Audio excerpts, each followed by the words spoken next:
Good evening, sir. My name is Hardik Rathod, and my profession is I'm studying in commerce.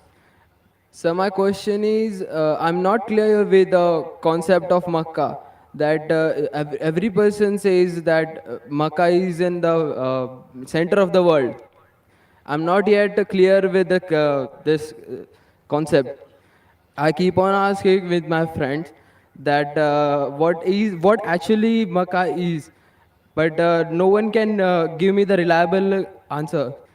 So please, I want to request you that please can you tell me in pure Hindi or English that what the actual concept of Makkah is?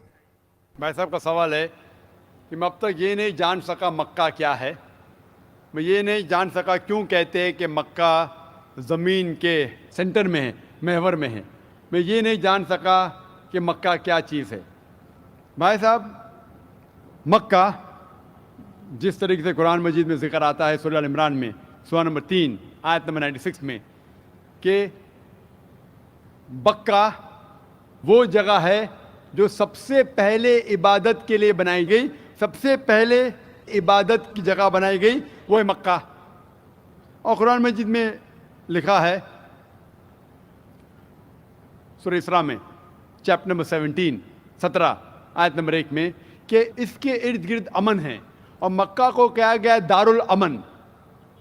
और जहाँ तक कि centre का सवाल है, आप जब world map देखेंगे, आप स्कूल में पढ़े होंगे वर्ल्ड मैप आप खोलेंगे तो आप देखेंगे कि नॉर्थ पोल ऊपर है, साउथ पोल नीचे है, वेस्ट के तरफ है अमेरिका, ईस्ट के तरफ आप देखेंगे जापान, सऊदी अरेबिया जो है सेंटर में, और मक्का जो है, जो सिटी मक्का है वो डॉट आप देखेंगे ऊपर और नीचे भी सेंटर में, लेफ्ट एंड राइट में भी सेंटर में।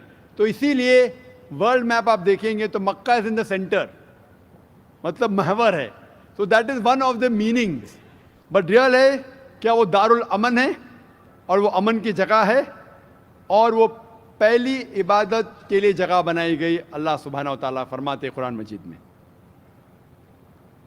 I see the people's means like the bhakt of Allah. They pierce their body and their means they do rally out on the road. What is it actually?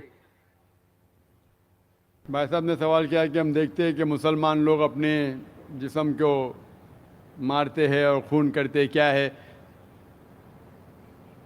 Quran Majid में कहा भी नहीं लिखा है कि मुसलमान should pierce the body. Quran Majid में कहा नहीं लिखा है कि अपने जिस्म को मारना चाहिए। जहाँ तक कि सही हदीस है, सही हदीस में अल्लाह के फरमाते अगर इंतकाल होता है आपके घर वाले का या कोई नुकसान होता है, मैक्सिमम आप 3 दिन तक शोक मना सकते हैं, 3 दिन से ज़्यादा नहीं, क्योंकि किसी का भी इंतकाल होता है वो अल्लाह की तरफ से है।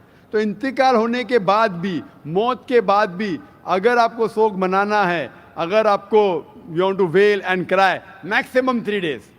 तो ये कुरान और हदीस के मुताबिक नहीं है, और कोई भी करता है तो कुरान के खिलाफ करता है। Hope the answers the question.